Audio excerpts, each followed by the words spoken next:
I think I'm live. Hi, everyone. Welcome to another one of our LinkedIn Live events. And today's topic is going to be on how to overcome fear of failure as a coach. Now, we were supposed to do this event a couple of days back, but it has been raining cats and dogs here in Bangalore, including today, because of which I had really wobbly internet. So every time I came or tried to, come live, something or the other would happen. And this is also one of the reasons we're starting late today, but hopefully it'll be fine. So I'm just going to quickly check if my audio and video is fine, and then we will start. And for those of you who are watching this for the very first time, or for those of you, who haven't really attended my live events before, how we go about this is that I take a topic and explain to you in depth, and you can ask me as many questions as you want while this event is going on, or just in case you're attending this as a or watching this as a recording, probably on YouTube or LinkedIn. And if you have any questions or there's clarification you need or anything that you're just curious about, you can just drop me a DM or you can just comment under the video itself. Okay, let's see.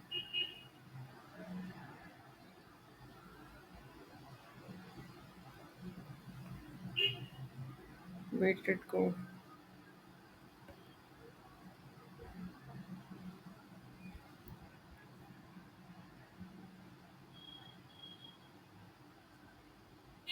Okay, yeah, I am live. All right, great. So, before we go towards overcoming fear of failure, let's first understand what failure really is and what fear of failure really is, right? So, what is failure? Failure is when you stop trying. That is what you declare as failure. Otherwise, if you don't stop trying, it is nothing but an attempt. So, let's take an example. Okay, let's say that I'm learning how to drive, right? And I start driving, and let's say I make a mistake, or I almost hit the curb, or I don't shift the gears as they are supposed to, and I decide that, oh my god, this is something that I cannot do, and I quit, right? Because I've chosen to quit, that could be termed as failure, right? That, okay, I've decided that I'm failing at this. But let's say that I'm bad at it today, I'm bad at it tomorrow, after 1 week I become a little bit better, I don't quit, I keep on going. And as I keep on going, I keep on getting better at it. And there comes a point where I'm really, really good at driving.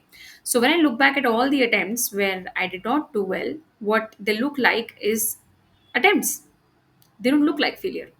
So failure is a decision that you make. It is not something that anybody can call you. It is not something that happens to you, but it is truly a decision.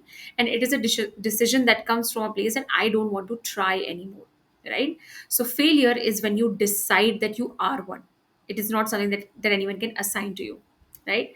Now, we are essentially talking about fear of failure today. Right? We're not even talking about actual failure. We're talking about fear of failure. Right?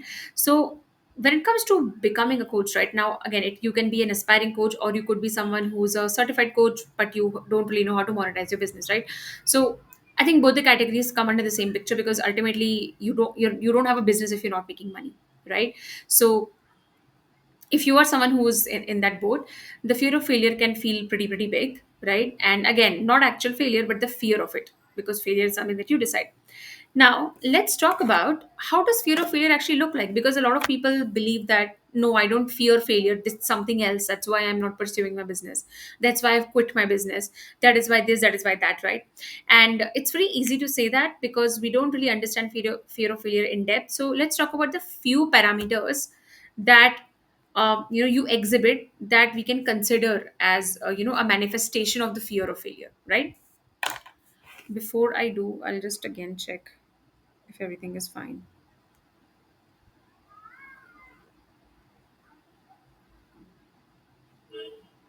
Yeah, okay, we're doing fine. In case whoever is watching this live, if you do encounter any problem in my audio or video, please let me know, because again, I can't really control the weather and as a result, the internet. Okay, so the first parameter or the first thing that you may exhibit is not starting and waiting for perfect moment or the perfect condition, which means that you keep on waiting that one day everything will be aligned, one day I will not have the work pressure in my job, one day I will tell everyone that I'm doing this, one day when my child has gotten bigger, or when things are going great at home, one day I will start. And that one day never arrives because of two reasons. One, you are hiding, there is no one day. right? You are waiting for things to be perfect. Second, you don't realize that this is real life. And real life means that you're solving a set of problems every single day. You wake up, you start with, start solving small problems like brushing your teeth, showering, cooking food for yourself, and then going out, and then you go to job, and then you solve bigger problems. You come back home if things are not going right at home, let's say with your partner or with your parents, you solve that too. So ultimately life is nothing but a series of problems that you're solving. So that is not going to go away. Why? Because that is how you know you're alive. You are solving a set of problems every single day. So when you wait for this perfect condition, that is never going to happen, because you're not a child, right? You're an adult. The thing is that people who tend to hide behind this, that one day everything will be okay, what they don't want to accept is that I'm really afraid of starting because I may not be that good, and I don't want to be not good. I want to be perfect from the get go, right? So when you're always waiting for the perfect conditions that one day everything will align, that is when you have fear of failure and you don't want to accept it. The truth is that there is nothing called the perfect condition you're waiting for. You're not a perfectionist, you're just someone who's very scared of failing, and as a result, you don't want to even try. I've spoken to a few people like that who have told me multiple times that Rianshi, I want to become a coach, I want to do this, and I want to start my business, but now, right now is not the right time. And then I had a child, and then this, and I've spoken to multiple people like that, and they're still waiting. By the way, like I have been speaking to them since the first year of my business. Now this is me, like having more than 3 years of my business, and they're still there. They have not changed. They're still with the same excuses. They're still with the same thought patterns. So no, you're not a perfectionist. You are just someone who doesn't want to start, right? The second thing is pessimism before consistent attempts. So this is one of my favorites, right? Because this is very sneaky. So let's say that I decide that I want to be a coach, okay? And I enroll myself into a training program that does not teach me how to monetize my business. Now, why I did that, again, could be multiple reasons. Maybe I was chasing certification. Maybe I thought that if I have that credential or something, people will, think I'm more credible or whatever, right? For whatever reason, I went and took a certification, right? Now I have the certificate, but I don't have clients because again I don't know how to monetize my business. And I'm trying things here and there, right? I just randomly post on social media. I will do it for a few days, then I will vanish. I have no strategy. I don't know how to monetize. I have absolutely, what do you call it, zero knowledge on what I'm doing to monetize. And then I come and tell you I have been trying so hard and things are just not happening for me. This business is not for me. But the truth of my life is that first, I did not care to learn monetization. Second, I have no strategy, I have no knowledge about it. Third, I am not even trying to learn. I am just doing whatever is coming to me. Right. So I'm becoming pessimistic because of my lack of aligned effort. Right. And I become pessimistic and I declare that this is something that's not for me. But the truth is that I am someone who just hasn't put in the right kind of effort. Right. So again, right, let's say that I'm trying to lose weight. Okay. And I go and I go to the gym every single day, and I'm telling people that I don't know why, I'm going to the gym for 6 months, nothing is happening. But if you really look at my life, you will see that I tend to eat a lot of junk food, but I don't tell anyone. I I'm taking a lot of stress, which again, stress is a very big reason why you're unable to lose weight. My lifestyle is nothing as it should be to actually lose weight. I'm just going to the gym, and I'm telling people I'm putting in the effort. That is what happens to people who do not enter into structured programs or who do not have a vision about the business, right? They're just randomly doing things, randomly posting content, randomly just hoping and praying that clients will come, right? Hope is not a strategy. So when you become pessimistic before you have even actually put in the work, then it is a recipe for disaster, right? And this is also another form of fear of failure. Why? Because I'm afraid of taking a risk, I'm afraid of investing in myself. So I will just keep on randomly trying. I will call it hard work, and I will then declare I worked hard but nothing happened. Can I tell you something honestly from experience? I have never met a single coach in my life who has actually put in aligned effort and has not gotten results. I have only met coaches who had no strategy, who were just hustling. No strategy, just hustling, right? Every single day waking up and hustling, randomly doing things, and them not getting clients. I have not met a coach who actually had a process and still did not make any progress, right? And when I say process, I mean both strategically as well as overcoming the mental and emotional blocks. And this is why inside my lifetime training program, LCTM, which is life coach training and monetization program, I offer both of them. Right, I teach monetization to my students as well as they have lifetime support. Like every Friday, every single Friday, we have a group coaching call wherein they discuss all the mental, emotional blocks that they're experiencing, the business blocks that they're experiencing. Right, for the very same reason, because inside LCTM, my vision was to create an ecosystem for aspiring coaches or new coaches, right, and not just leave them hanging. So the point I'm trying to make is that before you declare that I have worked hard and still things are not happening, I really, really want you to look at the quality of the work that you've done. Okay. I don't mean just in your head. In your head, you are stressing and you think you're working. No, that's not work. Let's say I'm sitting on my desk and I'm planning. I will do a live event. I will talk about this. I will talk about that. This, that, this, that.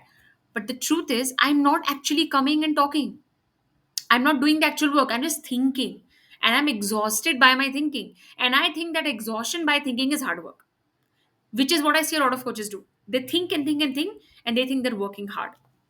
That's not working at all. Forget working hard. You don't have to work hard for your business. You just have to put in aligned work, right? So if you have not put in consistent attempts, and again, another form of this could be just showing up once in a while and then vanishing, showing up once in a while and then vanishing. What is that? That's not consistency. So if you are pessimistic before even putting in the effort, then again, that's something that you need to fix. The next thing is not being able to invest in yourself. Now the reason could be multiple. Okay, maybe you have a terrible relationship with money, maybe you don't believe in yourself, maybe you have made mistakes before in the past. Again, it doesn't matter what the reason is. The point is that if you can't invest in yourself, nobody's going to invest in you, right? And this is another form of fear of failure, because you're so afraid that if I'm investing in myself, it means that it has to work, right? Because it could mean that you are someone um, who does not believe in yourself, right? Maybe you find it easier to invest in other people, but investing in you, because life coaching business comes from you, right, from your brain, and that feels hard. That means that I'm going to actually have to believe in myself. So when that feels hard, right, because I'm afraid of failure, I will not invest in myself. And of course, if I don't invest in myself, well, how will I learn? It's like saying that I want to open a cafe, but I will not buy the equipment, I will not hire a chef, I will daydream about it. That is what happens to coaches who don't invest in their learning, both the coaching skill set as well as the business skill set. You can daydream as much as you want about it, but the point is that you need to learn the skill set. If you don't learn the skill set, how the hell will you actually do your business, right? It's that simple. The next thing is hiding behind logic to defend your fear. And this is another form of defense mechanism, right? So, for example, let's say that I am someone who is just starting out in a business. I have not shown up, right? I don't know business skills. I don't know how to monetize my business. I have no strategy whatsoever. On top of it, I have low self esteem also. And I'm giving you logic like, oh, you know what, businesses don't work. Or, oh, you know what, that is now how easy it is, or I am not that lucky, or people are just lying to you and all of that stuff. I will try everything in my power to give you any logic that I can, because I don't want to face my fear of failure. I don't want to accept that I'm not doing anything about my business because I'm scared, right? So it is easier for me to criticize other people than to actually accept my own shortcomings. So I will do that. You must have seen a lot of people who are uh, what do you call it, very salty about other people's success because they are not experiencing it. It's a little bit like that, right? Not simply accepting that I am where I am because I'm not making a decision, but giving myself absurd thoughts to make myself believe that, oh, I am right, I am logical, right?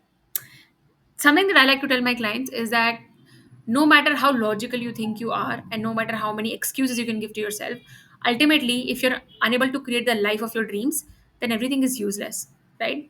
It's very easy to be pessimistic. It's very easy to sit back on your chair and criticize and make comments or say that, oh, it never works, this happens, that happens, it will never work, and stuff like that, because it makes you feel that you are right, right? Pessimistic people often feel that. Pessimistic people think that they're right. But the truth is that pessimistic people are also miserable. They are not happy. You will not find them expanding in their life. So you can either keep your pessimism or you can keep abundance, right? Good money, good career. You can either keep that or you can keep your pessimism. Both are not going to coexist, right?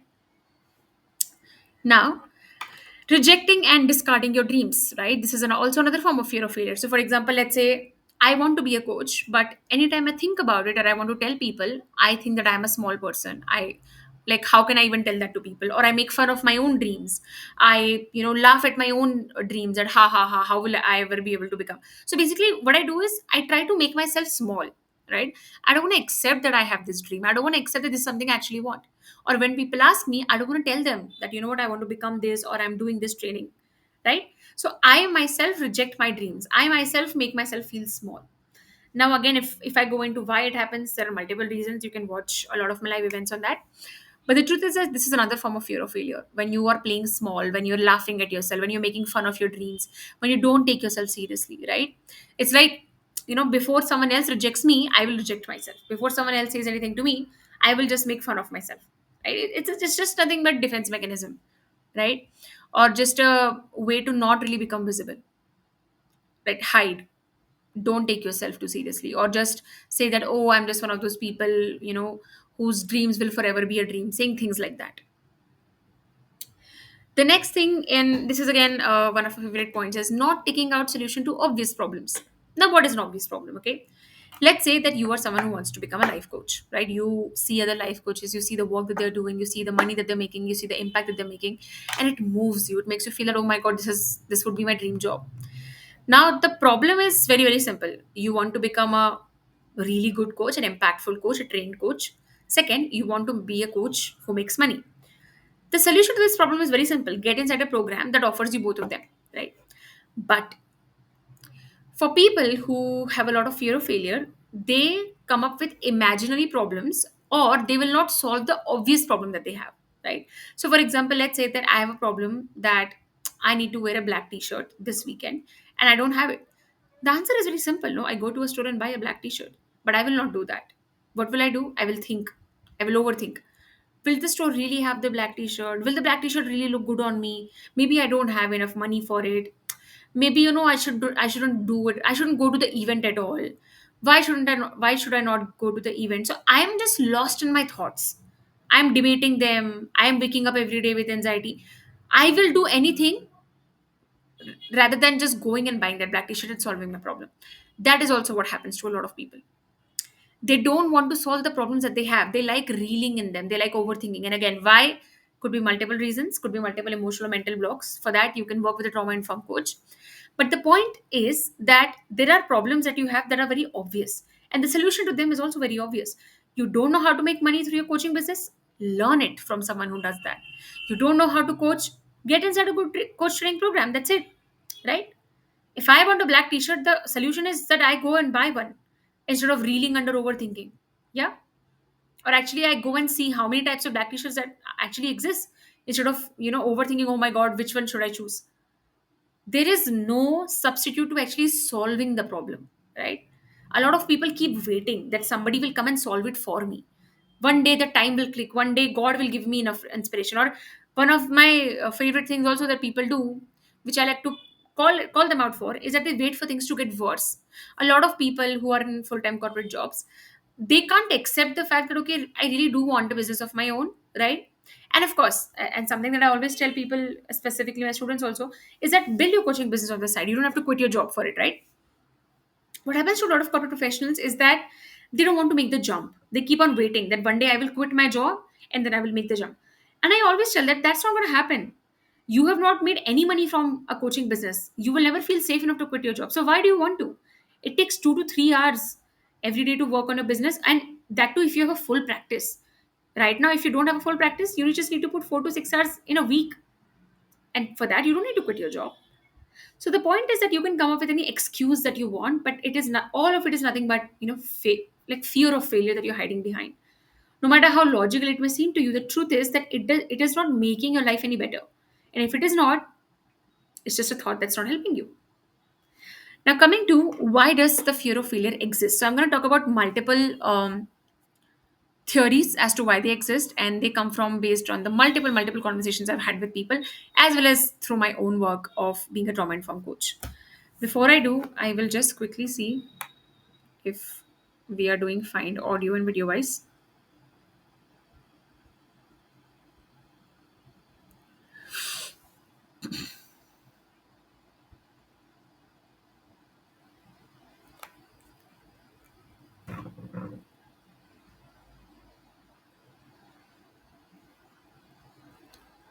I think we are doing fine.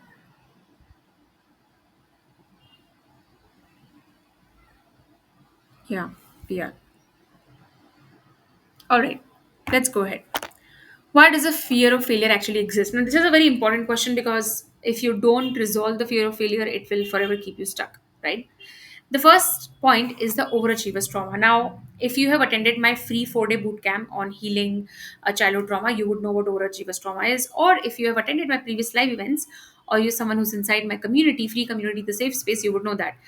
But in case you don't know that, go watch free events I've done on this. So overachievers trauma is nothing but the kind of trauma that you experience growing up as a child, wherein you were only praised for achieving in life, right? You got good marks, your parents praised you for it. Basically, you were always given love and attention when you were performing, right? And as a result, you started tying your self-worth with achievement. So you believe that if you're not achieving, you are a failure, you don't deserve anyone's love, or you are someone who doesn't have a lot of worth. And for these people, it is incredibly difficult to be beginners in life because they derive their entire self worth from how good am I performing. So, whenever it comes to making pivots in their career, or just accepting that, okay, maybe I don't like what I'm doing so much right now, is a very, very big thing. In fact, most people don't even do that because the non safety, the trauma is so strong inside of them that they can't even accept, right? Let alone walk the path. It's because they tie their self esteem, self worth, their dignity, their respect to how much they're performing.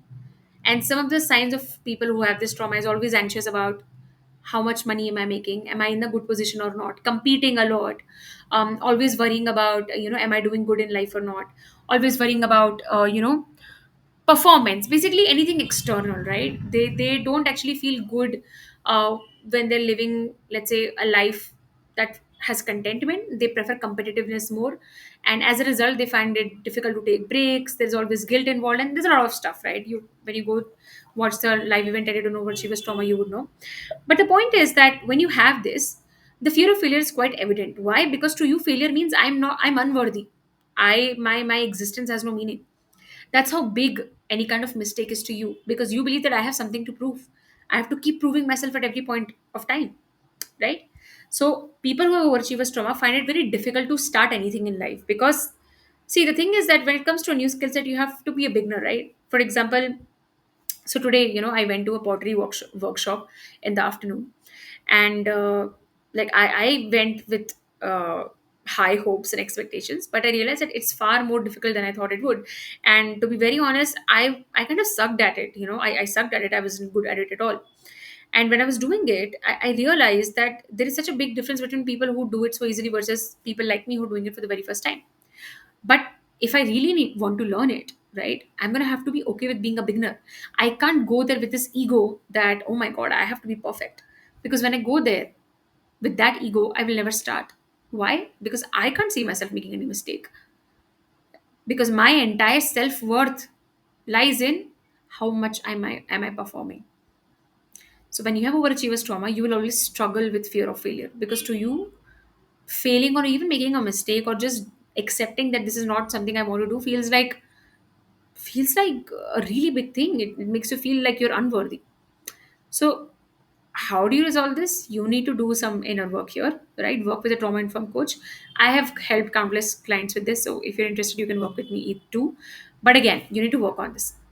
The second thing is your self worth is tied with people's point of view. This is also called people pleasing trauma, wherein the first thought that pops up whenever you think about being a coach is, what will my parents think? What will my friends think? What will my in-laws think? What will my colleagues think that I want to do this? Oh my God, what will people laugh at me? What will people look down on me? And as a result, you keep on hiding. You are ashamed of your own choices. You only choose things in life that makes you feel that this will be acceptable by everyone. That everybody will look at this and they will accept me, or they will tell me that, yeah, you are doing a good thing. You're very afraid of not belonging. You're very afraid of being isolated. You're very afraid that people will not like you or corner you. They will not accept you. That's people pleasing trauma. So when your self-worth is tied with what do people think about me, you will always struggle with starting anything new in life, including your life coaching business. Because your problem is not a real business problem. It's not a skill set problem. It's an unhealed trauma problem. That's also one of the points I want to make. what I wanted to make, I forgot that a lot of people confuse their unhealed trauma, their personal issues with their business problems. Business problems are very different. Business problems are, how do I coach better? How can I take my client deeper in a in a transformative setting? How do I, devise a content strategy? How do I increase my price? These are business problems. Personal problems are, what will people think about me? How do I explain my parents? What if people make fun of me? These are personal problems. A lot of people confuse their personal problems with their professional problems. A lot of people project their lack of safety, lack of confidence onto their business, and they hope and pray that their business will make them feel good about themselves. And I always tell them that it's not your business responsibility to make you feel good about yourself. It is your job. Your business's job is to give you clients. Your business's job is to help you create impact. Do not put the responsibility of lack of inner work on your business. Do not do that. That's a very, very horrible idea. A lot of people do that, and that's why they find it difficult to invest in themselves also, because to them it's not a business, it's a self-worth contest. To them it is, oh my god, I'm investing in myself. Do I deserve it? Am I worthy of it? They think like that. That's not a business investment. Then it becomes a self-worth issue. You have confused all of it together, and that's why it's so important to work with a good mentor or be inside an ecosystem, a program that supports you at every step of the way. A lot of coaches also, like the ones who at least got trained or certified, the reason they're unable to make money is because they go into programs that just offer them certification, not support. As a new coach, you need support. You need end-to-end support. You need someone who can walk you through your mental emotional blocks, someone who teaches you how to make money, right? Because ultimately, no matter if you have a certification or not, people are not going to fall into your lap as clients, right? For example, let's say I have a certification in, let's say, pottery. Okay, the example I gave because I went to a pottery class today. Now I have done my certification. Okay, I am very good at pottery. Does it mean that I will make money? The answer is no. I just know the skill. I don't know the skill of making money through my core skill set, which is pottery. So it's the exact same thing. A lot of people go into coaching programs and they get certified and they become very happy. They think that, okay, now things will just work. And after 6 months, they give up. Why? Because they realize that, okay, this is not enough. So the answer to the problem is just be inside a program that teaches you how to make money also. And if you're ever interested in how to actually create a six-figure life coaching business from scratch, I actually did a training called the Six-Figure Life Coaching Blueprint. If you would like that, you can find it in the featured section of my profile, or you can just DM me Six-Figure Blueprint, and I would be happy to send you the training. Now, the next problem is inability to give yourself space to just be, to just make mistakes. A lot of people, and this is again an extension of the first 2 points I make, they don't give themselves space. They expect perfection at every single step. They believe that I can never make a mistake. They believe that I have to be good at everything. They believe that, and again, good at everything, not from a place of improvement, from a place of, if I try the first time, I need to be perfect at it. So it's not from a growth mindset also. It's from a very defeating mindset, right? And because you have such high false expectations from yourself, you are unable to actually learn anything. Why? Because to learn, you're gonna have to fall, make mistake, fuck up, and you don't want to do that, right? So when you don't give yourself enough space to make mistakes, now again, why you don't do that could be multiple reasons: because of your childhood, because of the way you have grown up, because of the expectations you have, how safe and secure do you feel from inside, multiple reasons, right? But the point is that when you don't give yourself the space to make mistakes, you will always find it difficult to grow. Because at every single step, that you make in your career, be it in your business or even your job, it involves trying and expanding. Nobody in this world was, born an expert. We all tried, we all failed, and that's how we became good at it, right? So the same thing applies to you. When you think that I will become good at something without trying, then I don't know what world that is, because that's not human, right? Okay, I'll just quickly see if we have any questions so far.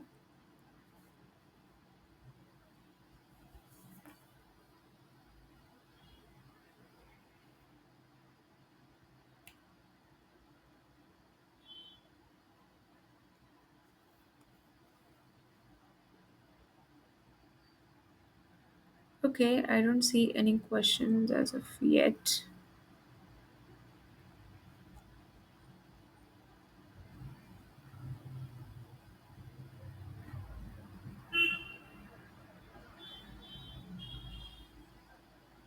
All right.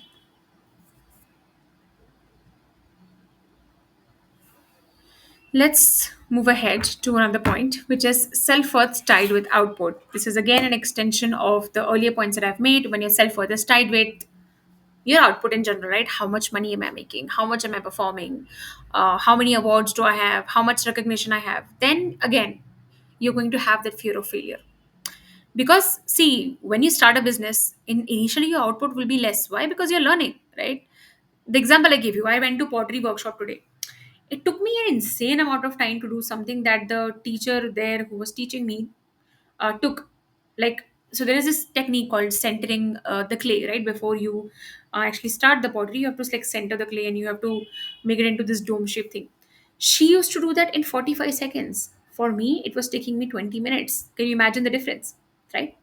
But the point is that if I want to get to that 45 seconds, I'm going to have to be okay with first taking 20 minutes, then 18 minutes, and 15 minutes.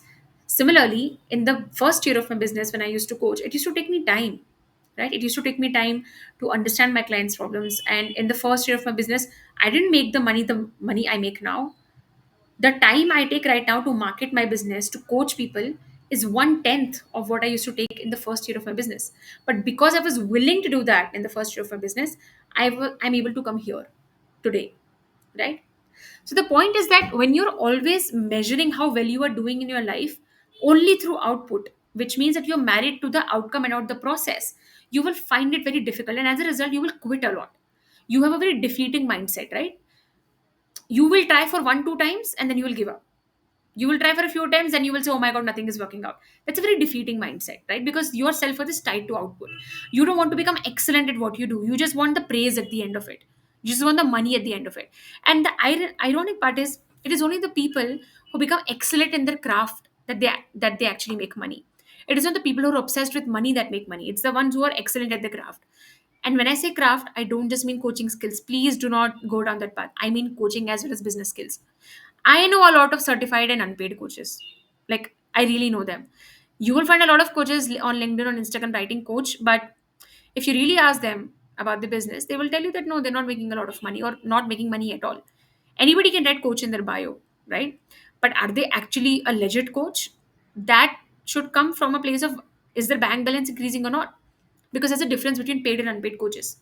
There are a lot of certified people, but not a lot of people with actual business, right? Why? Same thing. Being obsessed with output, being obsessed with, having that impatience. Why is it not happening? Why is it not happening? Instead of actually mastering the skill set. Right. Today I went to that pottery class, right? It was taking me 20 minutes to do something that teacher was doing in 45 seconds. Let's say I decide that, oh my God, I've tried one, two times. Why is it not happening? Well, if I look at the teacher, she has been doing it for years, right? I have not been doing for years. So what right do I have to expect that I should get the reward right away? It happens to a lot of coaches. They don't put in the effort that they need to actually put in to build their business, and they go on a complaining spree or they just give up. It doesn't work that way. You actually have to learn the skill set. And again, making money as a coach and knowing how to coach are two very different skills. You need to know both. Just one is not enough. If you just know how to make money and you are a terrible coach, you don't have a business, because ultimately people will know that you're a terrible coach. Or if you're a great coach but you don't know how to make money, again, you will have no business because you don't know how to actually make money from it. So both the skills are equally important, right?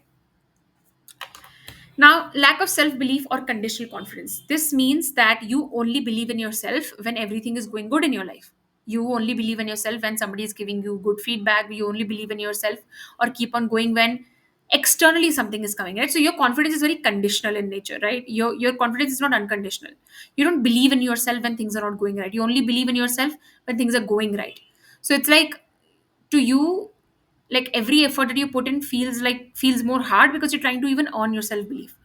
Versus when you believe in yourself, it's easier to go on in life. It's easier to make mistakes. It's easier to get back up. It's easier to keep on going, right? So when you lack self belief, you will again have fear of failure. Now let's come to the last part of our life today, which is how to actually come out of these problems. Like, what do we really do to solve this? Before I do, I will again see if the audio video is fine. I get paranoid that it's going to go away because it has happened to me, wherein I've done an entire life and in the middle something happened to my internet and it just vanished. It was so terrible.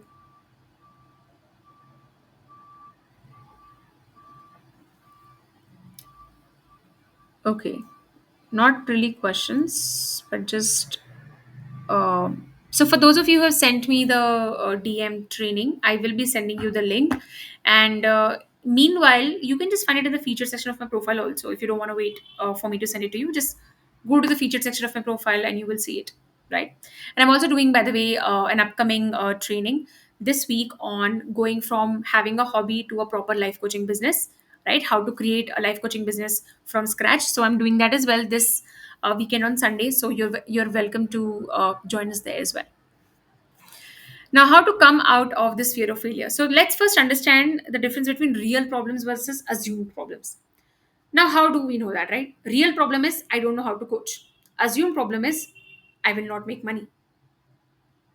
What's the difference? You don't know how to code is a problem you can solve. I will not make money is a problem that you're assuming. You have never learned how to make money. You just assume it will not happen.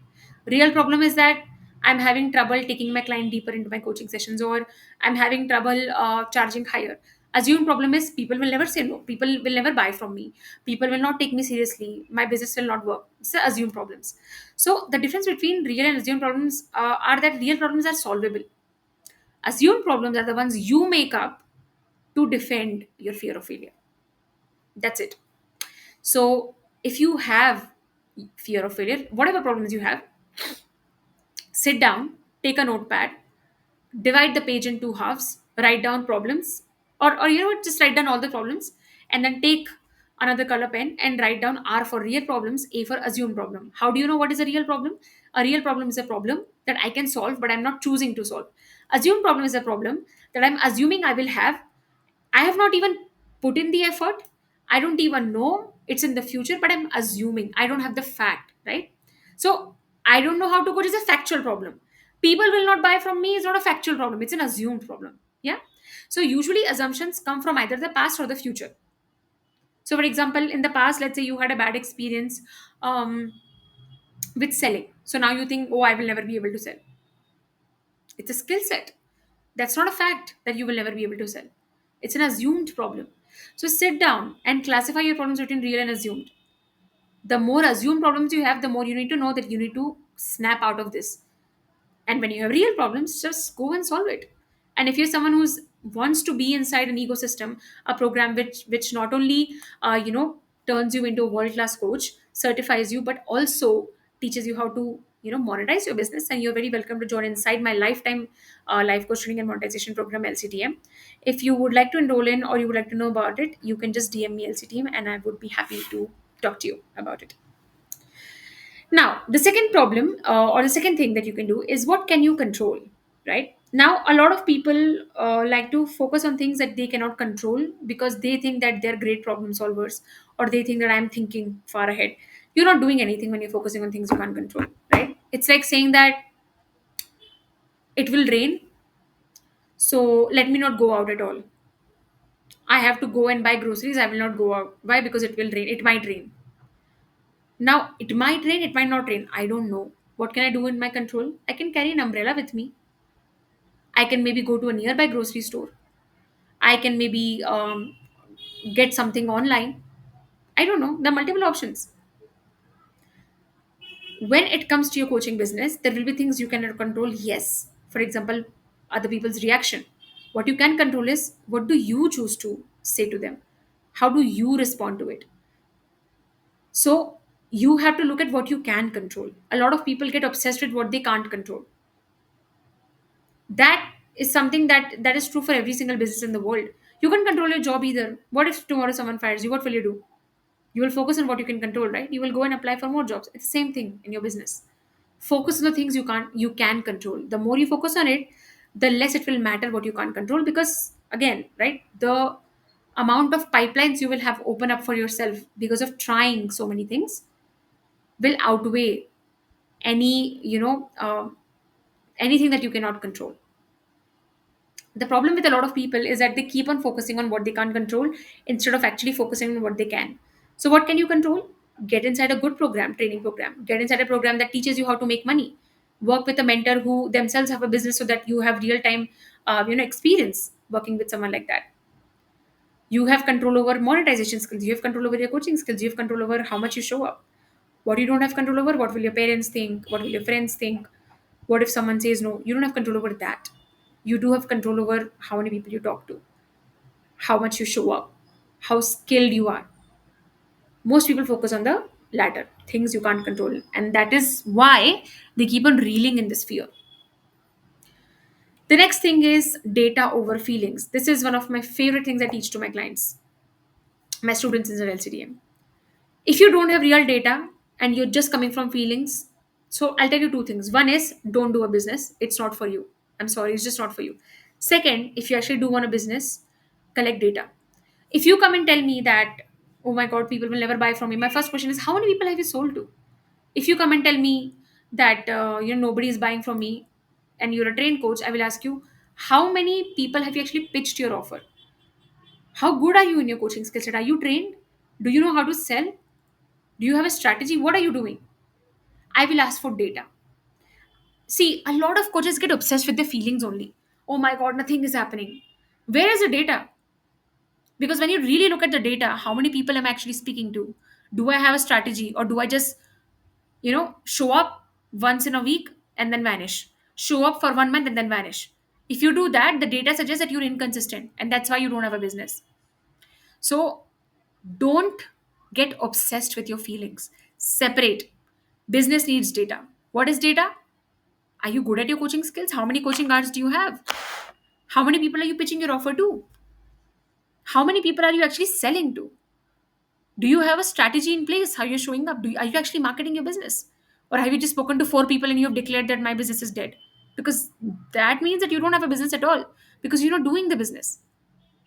So obsess over data, not over your feelings. The more you look at the data, the more grounded and humble you will become. A lot of coaches are always in the air. They think that I am doing the best, something is not right. Well, that something is not right means that you are not showing up. That is not right. And that showing up could be anywhere. Maybe in the marketing, maybe in the coaching skill set, maybe in your mental emotion blocks. I don't know. But the point is somewhere you're not showing up in the right form. And that is why it's happening. Now, coming to the next part, which is giving yourself the space and the timeline to give your 100%. Now, again, something that I've seen a lot of coaches do is that they don't give their 100%. They will get inside programs that does not teach them monetization. They will get inside programs that last for 1 or 2 months. Or the worst is doing weekend courses, like going to courses that tell you that you will become a certified coach in 4 hours, doing shit like that. So when you do something like that, what is happening is that first of all, you're not giving your 100%, right? Second is the timeline part. A lot of coaches don't actually try things for long enough, and they just start saying that things are not working out. So, for example, let's say you show up for 1 week on social media and you think, oh my God, I have done a lot. I have done a lot. I have marketed a lot. You've spoken to four people in your coaching career and you think, oh my God, I've done a lot. I've been trying so hard. No, you have not. Look at the data. Look at what are you doing. Look at the real numbers and give yourself the time. You cannot expect that your business will work in just 1 or 2 months. If you go and get a degree also, you will give it 1 or 2 years, right? At least give 100% for at least 6 months to your business, right? Most people, what they do is half-hearted efforts. They will give 10, 20, 50% for 6 months, 1 year, and then they will complain, or they will give their 100% for 1 week and then they will give up. No, give your 100% for a longer period of time. That's the only way you make a business. And the last part, which is a very important one, is choose a coaching program that accommodates your lifestyle. Now, this is a very important part, because what I have seen a lot of coaches do is that they enroll themselves into programs that last for 2 3 months. And when you have a full time job, you cannot obviously give 100% to your learning also, because again, you're living a full life, something or the other happens. What has to happen to these people is that they spend lakhs of money on these programs, and then they feel, oh my god, now I feel lost, but the program has ended, I don't have support. That's the first issue. The second is choosing a program, like you want to become a paid coach, yet you're not choosing a program that teaches you monetization. Well, that's your fault, right? Choose a program that accommodates your goals and lifestyle. So if you are a full-time working professional, choose a program that has a long horizon, right? That's why LCTM is lifetime. That's why we have parents inside LCTM. We have people who are doing full-time jobs inside LCTM. And the reason they are able to build their business with so much ease is because they are not reeling in anxiety every single day that my program is ending in 1 week, in 2 weeks, right? They have lifetime support. The second thing is that inside LCTM, I teach you monetization, right? I teach you every single strategy that I have used to make money. So, because you're also learning monetization, you know exactly what to do. So, choose a program that accommodates your lifestyle instead of disrupting them. If you don't want anxiety that my program will end, don't choose a short program. If you don't want the anxiety that how to make money, don't choose a program that doesn't teach you how to make money. Simply choose a program that accommodates your lifestyle and your goals. That is also how you remove fear of failure.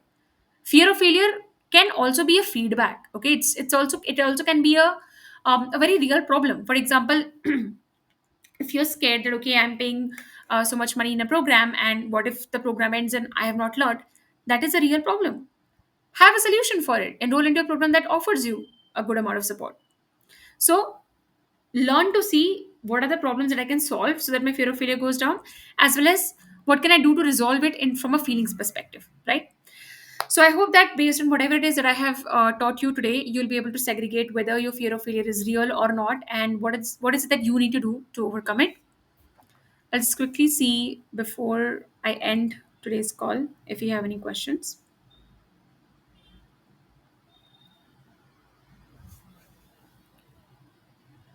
And for those of you who may have questions later on, my DMs are always open, and you can also be a part of my free community, The Empowered Coach. It is a community of aspiring as well as present coaches. And I write every single day there on how to build a six-figure life coaching business. And I'm also doing a free training this weekend itself, as I told you, on how to take your life coaching business from a hobby to a real business, right? It's happening on Sunday, as well as I also have a free training on how to create a six-figure life coaching business from scratch. So you will find the links to all of it in the feature section of my profile. And I hope that you work on your fear of failure instead of avoiding it or hoping and praying for it, right?